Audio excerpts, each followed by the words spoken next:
শুরু করছি আজকের গল্প হেমেন্দ্র কুমার রায়ের লেখা জ্বলন্ত চক্ষু। সে রায়কেলা থেকে আসছিলুম কলকাতায়। সেকেন্ড ক্লাস কামরায় আমি ছিলুম একলা।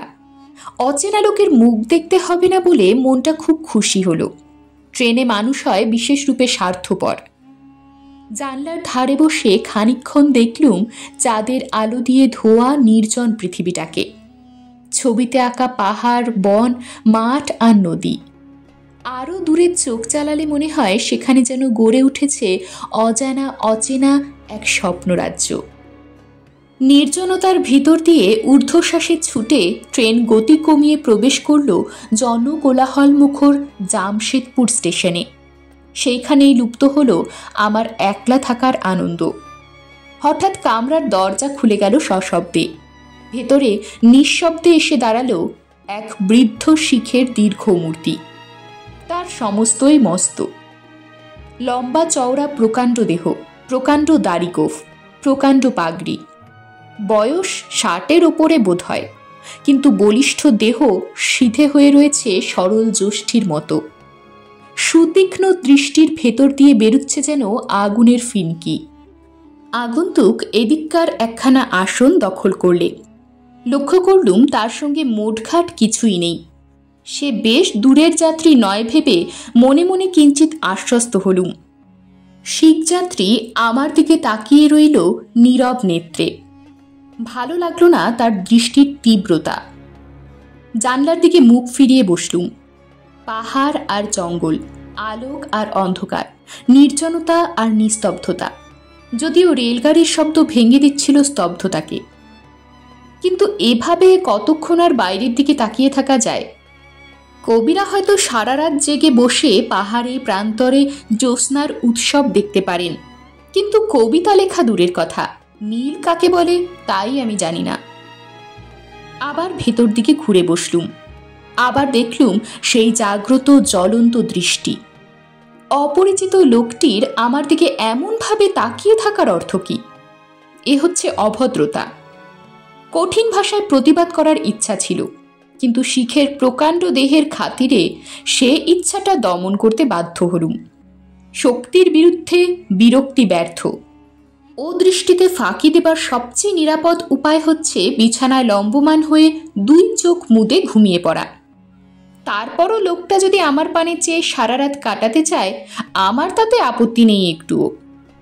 পাতলুম বিছানা, পড়লুম শুয়ে, মুদে ফেললুম দুই চক্ষু।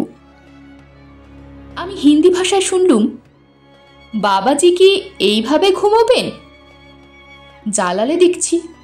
চোখ না খুলে বললুম, হ্যাঁ। ঘুমোবেন না? ভাবলুম মন্দ আবদার নয়।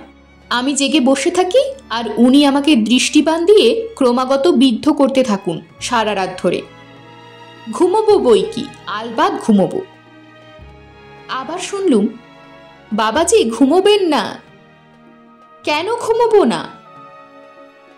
এ কামরায় ঘুমোলে আপনি বিপদে পড়বেন। বিপদ? হ্যাঁ। লোকটা বলে কি? এতক্ষণ পরে চোখ খুললুম, কারণ এরপরেও চোখ না খোলা হচ্ছে ডাহা বোকামি।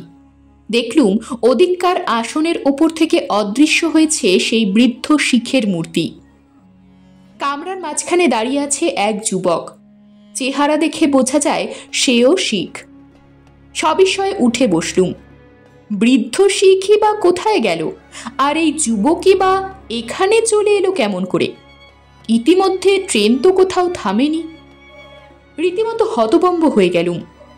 ব্যাপারটা হচ্ছে, হতভম্ব ভাবটা লক্ষ্য না করে যুবক যেন নিজের মনেই বললে, হ্যাঁ, বিশেষ করে এই কামরাটাই হচ্ছে বিপজ্জনক। ফ্যাল ফ্যাল করে তার দিকে তাকিয়ে শুধলুম, কেন?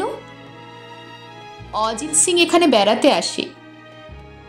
কে অজিত সিং? আমার শ্বশুর। অজিত সিং এর পরিচয়টা স্পষ্ট হলো না।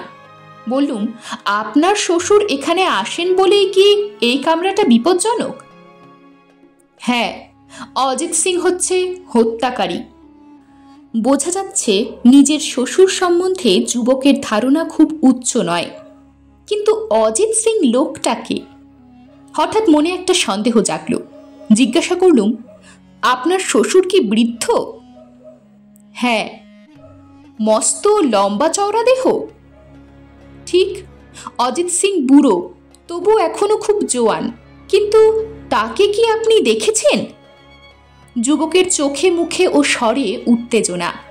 বললুম, কাকে আমি দেখেছি জানি না, তবে জামশেদপুর থেকে এক বৃদ্ধ শিখ এই কামরায় উঠেছিল বটে। কখন যে নেমে গিয়েছে তা বলতে পারি না। বোধহয় আমি তখন ঘুমিয়ে পড়েছিলুম। যুবক ব্যস্তভাবে কামরার এদিক থেকে ওদিক পর্যন্ত গিয়ে আবার ফিরে আমার কাছে এসে দাঁড়ায়। তাহলে এর মধ্যে অজিত সিং এখানে এসেছিল? হায় হায়, এত করেও তাকে ধরতে পারলুম না। নিশ্চয়ই সে আমার ভয়েই পালিয়েছে। ধূর্ত শয়তান! আর বাবুজি, তুমিও বেঁচে গিয়েছ। মানে? আমি এখানে না এলে তোমাকে সে খুন করত। কি অপরাধে? অপরাধ কি আবার? বিনা অপরাধে। সে হচ্ছে হিংস্র পশুর মতো। এই কামরায় সে কয়েকজন যাত্রীকে খুন করেছে, তোমাকেও করত। গা শিউরে উঠল। এ যা বলছে তা কি সত্য? বৃদ্ধ শিখের সেই অসহনীয় দীপ্ত চক্ষুর কথা মনে হলো। তার দৃষ্টিতে একটা হিংস্র বন্যভাব দেখেছি বটে। বাঘ হয়তো সেইভাবেই তাকায় শিকারের দিকে। যুবক বললে, অজিত সিং তাই আমাকে খুন করেছে, আর সেই অপরাধে তার ফাঁসি হয়েছে। ফাঁসির পরেও আমি তাকে ছাড়িনি। তার পেছনে পেছনে সর্বদা আছি, ছায়ার মতো ঘুরি। আর কতকাল এইভাবে যাবে জানি না, কিন্তু একদিন না একদিন তাকে ধরবই ধরব। আর শোনো বাবুজি, সে আমাকে খুন করেছিল এই কামরার ভেতরেই। সাবধান, খুব সাবধান। এখনো এই কামরায় এলে তার মাথায় জাগে খুনের নেশা। ট্রেন একটা স্টেশনে এসে দাঁড়িয়েছে। যুবক হঠাৎ কামরার দরজা খুলে বাইরে বেরিয়ে গেল। যুবককে খুন করবার অপরাধে অজিত সিংহের ফাঁসি হয়েছে এবং তারপরেও ট্রেনে চড়ে ভ্রমণ করছে তারা দুজনে। চমৎকার গল্প। কোনো গাঁজাখুরি উপন্যাসের লেখকও এমন উদ্ভট কল্পনা মাথায় আনতে পারেনি। ট্রেন ছুটছে। খানিকক্ষণ বাইরের দিকে তাকিয়ে উন্মত্ত যুবকের কথা ভাবতে লাগলুম। তারপরে মনে মনে হেসে আবার শয়নের উদ্যোগ করছি। হঠাৎ চোখ পড়ল ওদিককার আসনে। এ কি চরম বিস্ময়! মূর্তির মতো স্থির হয়ে বসে আছে সেই বৃদ্ধ শিখ। তার জ্বলন্ত চোখ দুটো স্থির হয়ে আছে আমার দিকে। প্রথমটা আমার সর্বাঙ্গ আচ্ছন্ন হয়ে গেল দারুণ আতঙ্কে। হিংস্র হত্যাকারী অজিত সিং, যাত্রীদের সে খুন করে। আমার এখানে তার আবির্ভাবের কারণ কি? আর এতক্ষণ কোথায় লুকিয়েছিল সে? তারপরেই মনে পড়ল সব কথা। আমি হো হো করে হাসতে লাগলুম।